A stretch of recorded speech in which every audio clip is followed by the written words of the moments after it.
How's it going, guys? Coffee here. Today I wanted to talk about the new Torchlight Infinite Cube of Rapacity season reveal. First thing, the new league mechanic itself.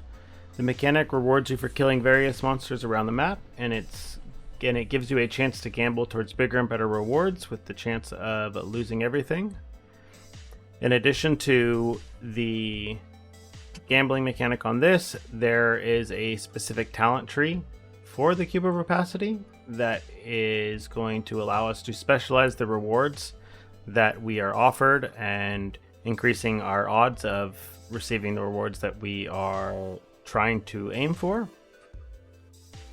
They are also adding a few new bosses that are going to have some Uber tiers associated with them, as was done in previous leagues as well.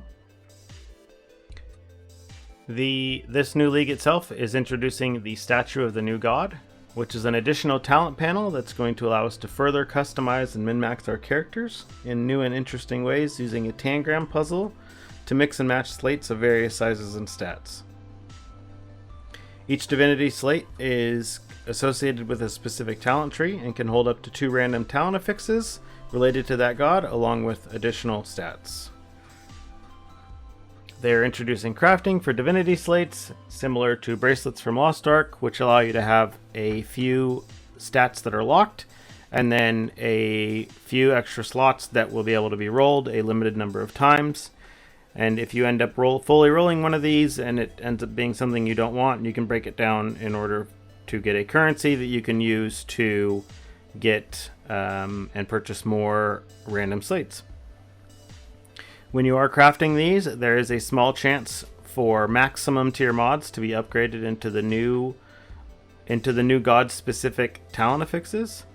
These abilities are going to allow the players to take control of order and chaos, and we're going to have to wait for the league to come out to kind of really play around with this to see how strong it is and how much of a focus it should be on all of our characters. This league, they are introducing 2 new heroes to the game. The first that they are releasing is Bing, who appears to be a saboteur or trapper inspired hero. He turns all non-guiding projectile skills into a bomb skill that detonates upon landing and launches projectiles in all directions. Bing will be the hero under early access through the battle pass and will require purchase, but in future leagues he will end up dropping down to being free or under the hero badges for free-to-play players. Bing appears to be able to scale his bomb throwing using either attack speed or cast speed to affect how many bombs you are throwing down at any one time, though the throw time is going to be locked at 0.66 seconds. So there's going to be a lot of interesting choices in regards to how he is going to be built, and we're going to have to cover this in a future video when they showcase a little bit more of the hero tree for him specifically. The second hero that they are releasing is the incarnation of the goddess Thea. She consumes blessings to offer great buffs to herself and has a stance swapping mechanic going between Divine Realm and normal mode. While in normal mode, her tenacity blessings are converted to agility blessings to increase the damage that she deals to monsters on full life, and while in Divine Realm mode, she's converting other blessings into tenacity blessings to give herself extra defenses against challenging bosses and content if that's needed. She will be available for purchase using hero badges or with the paid currency upon release. They are releasing a myriad of new skills to the game, with a big focus specifically on 4 new sentries along with 1 new synthetic troop and 1 new melee skill. Spells are being buffed through other adjustments to the talent tree, so don't think they're being ignored. The first new skill is Thunder Spike, which is a Shadow Strike skill that spreads shocks to nearby enemies upon hits, while having shadows deal additional shock to enemies that are hit. The new minion skill is Summon Grim Phantom, which attacks with beam attacks that attack with bigger beams every few attacks for additional clear potential. Unlike other synthetic skills, these minions automatically summon themselves at various increments up to their maximum limit.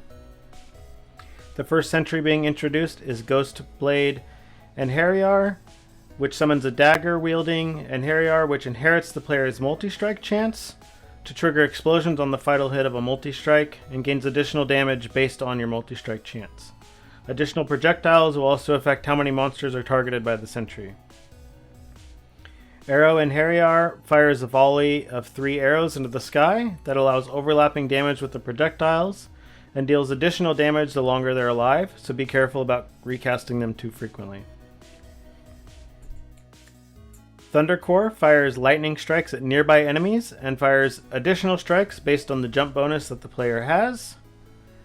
And last but not least is Frostcore, which is a cold-centric sentry that fires projectiles that bounce between enemies that can consume any frostbite on the enemy to increase the damage by large amounts.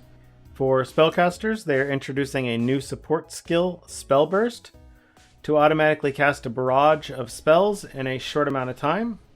They've added new points to the talent tree to further increase the speed at which Spell Burst gains stacks.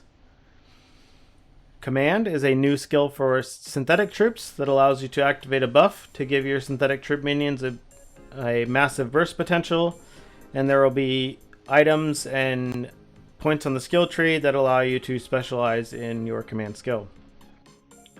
Order and Chaos are mutually exclusive buffs that offer various effects that can be attained on the new League-specific legendary items.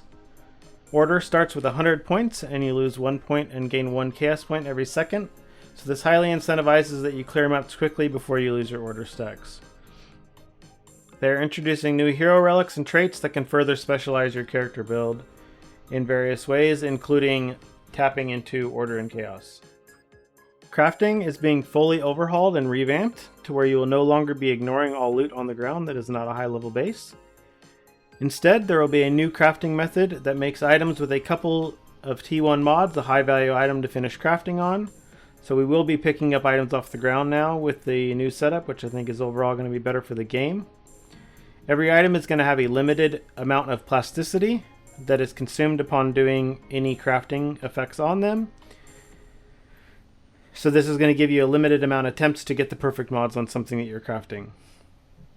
Once an item has 4 modifiers on it, then your prototype crafting phase will be done, and you'll move on to targeted crafting, which will allow you to finish the modifications on the item. They've removed the ability to freely decline the change from the mod that was potentially added as your 5th stat. So you will get it locked in, guaranteed now every time. And if you do want to get rid of that 5th mod that you just put on, it will have a cost associated with it to remove the item back down to the 4 mods that you had set with prototype crafting. Overall, I think this is going to be great for the game. Having drops have value outside of just crafting bases is going to be a great change.